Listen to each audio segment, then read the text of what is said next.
Well, hello everybody. Let's talk about where we're at. Coming very close to the end of the semester for us. We've got an exam this week on Thursday. So I'm posting these videos for Tuesday the 14th of July. We've got an exam on Thursday the 16th of July. And then we've got our final exam then will be next week. Right, so that'll be the 23rd of July. So there's just a couple more topics on the final that are not going to show up on the exam. So topics on the final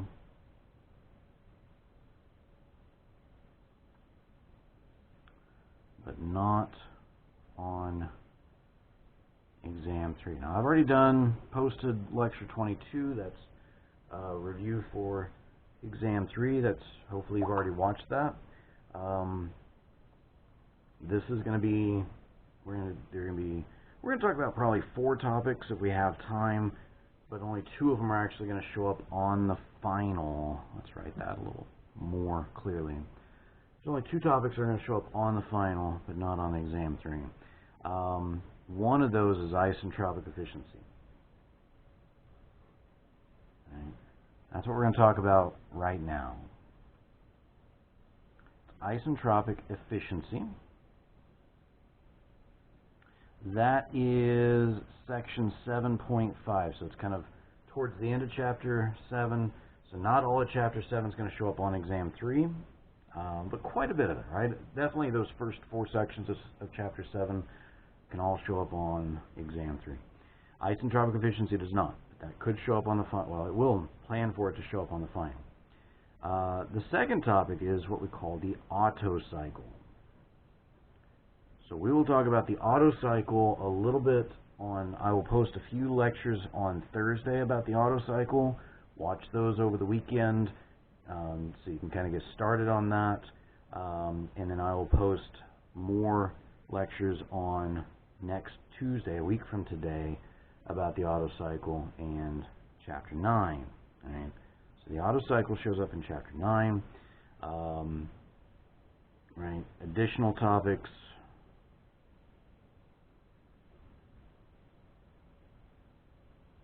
Time allowing. So some additional topics that we might talk about just briefly, but not going to show up on the final, would be the diesel cycle, i.e. the diesel cycle, and the Rankine cycle. Good topics. We're just not going to have the time. It's tough to get those in the summer. Okay? But these 2 topics, plan for those to show up on the final. There's a homework assignment, the last homework assignment out. It's just 4 problems. Get that to me on or before the day of the final. If you get it to me early, I'll try to get it graded and back to you early. We'll finish up topics on the Otto cycle and work an example, and I'll post those videos for Tuesday, a week from today. Okay, so Tuesday the 21st. That's, but we'll start, again, on Thursday. So after you take the exam, or before, sometime Thursday or sometime over the weekend, watch the kind of the introductory videos I'll post about the Otto cycle.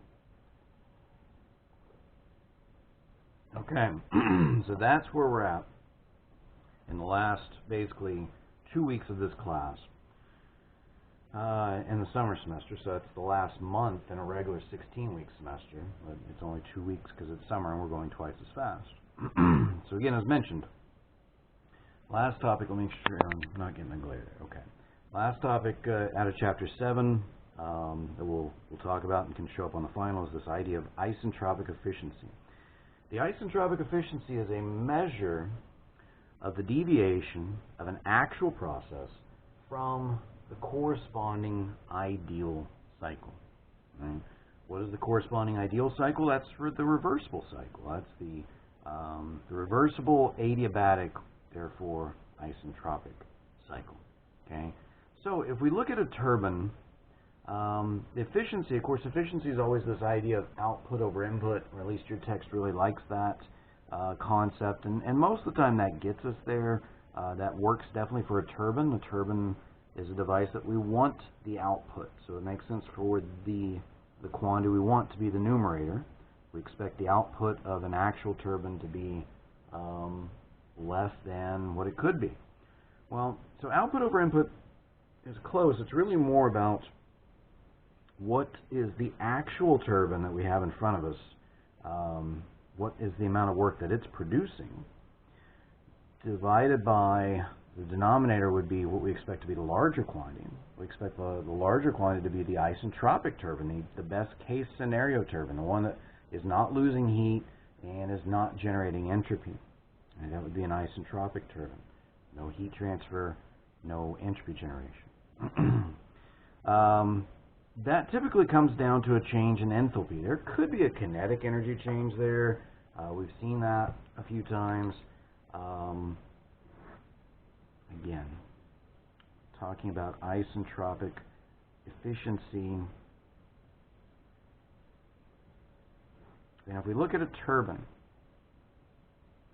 right, and again, from Chapter 5, we saw that as where we introduced turbines. I said read that section, Chapter 5, so you know immediately when you see a turbine, you know I've got mass, and I've got a power output or a work output. Let's say a power output. And we know that. That's been a couple chapters ago, a couple of exams ago now. So if I write the first law for this thing, that's minus the power output plus m dot times h1 minus h2 is equal to 0. Right? That's assuming we're neglecting, right? That's assuming that there's negligible heat transfer and negligible change in kinetic energy, right? So if that's what's occurring, then this is all that's left, and so that power output is equal to m dot times h1 minus h2, or this is capital W with a dot if I go to lowercase w out, which is the power output per unit mass, right, divided by m dot, that's equal to h1 minus h2. And so what we're saying here with this ratio, we're taking, we're not getting a glare there, there we are. Right, so if we take this expression right here, and we look here, right, the actual workout for the turbine, that would be h1 minus h2 for the actual turbine, divided by the enthalpy change, h1 minus h2, for the ideal isentropic turbine. And that's what we're saying here. Take this quantity for the actual turbine, divided by this quantity for the ideal isentropic turbine, and that represents the efficiency, the performance, how well is this device doing when compared to an ideal one. Right? So this diagram you can see in your text.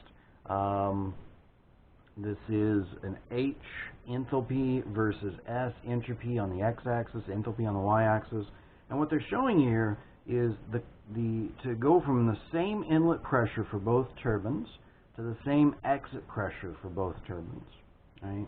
So to do that, notice that the enthalpy change, if I go along a constant line of entropy, that's vertical, I get a bigger enthalpy change, the work out for the ideal turbine. We subscript the ideal or isentropic turbine with an S. We subscript it with an S for constant entropy.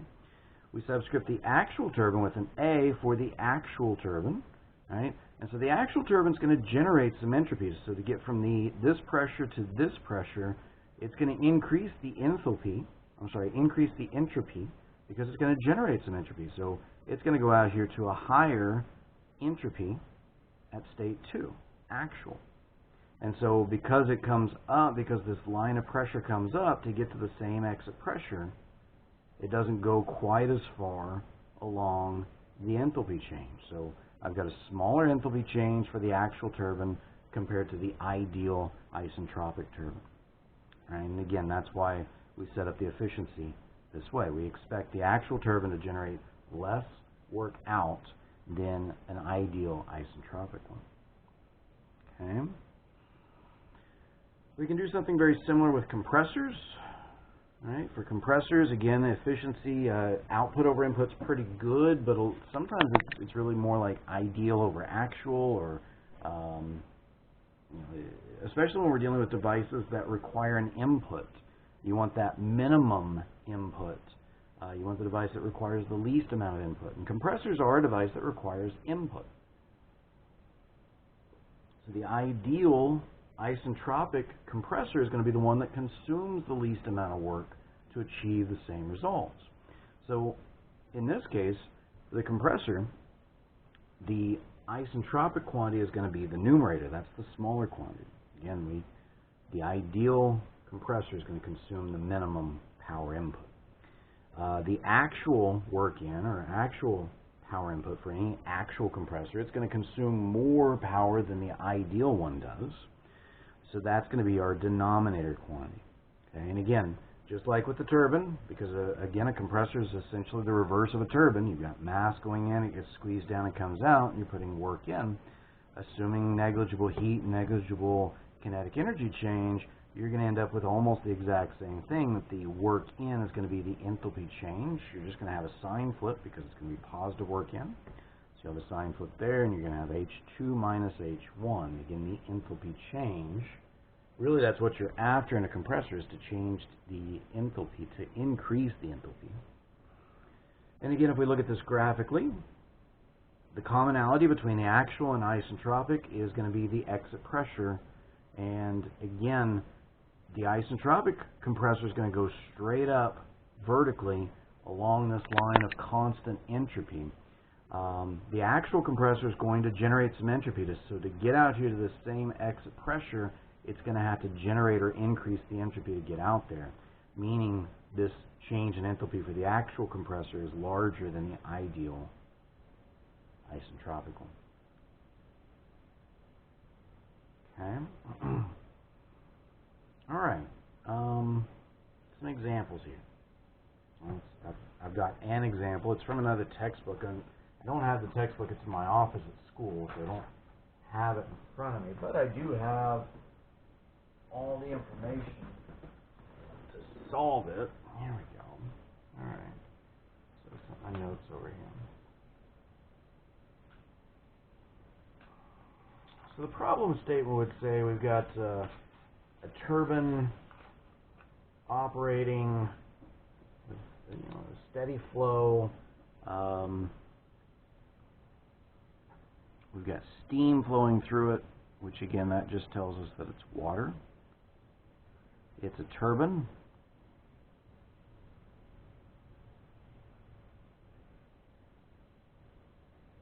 Tells me I've got a power output.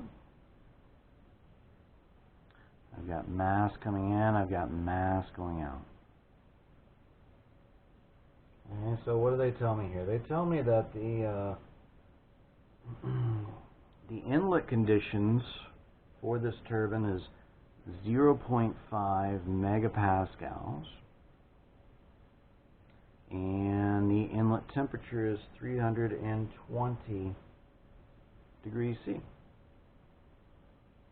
The exit pressure is 0.1 megapascals, about an atmosphere. They go ahead and tell me that the isentropic efficiency for this turbine is 75%. The actual turbine in front of us is 75% as efficient as the isentropic turbine would be. And so what they want us to do is they want us to find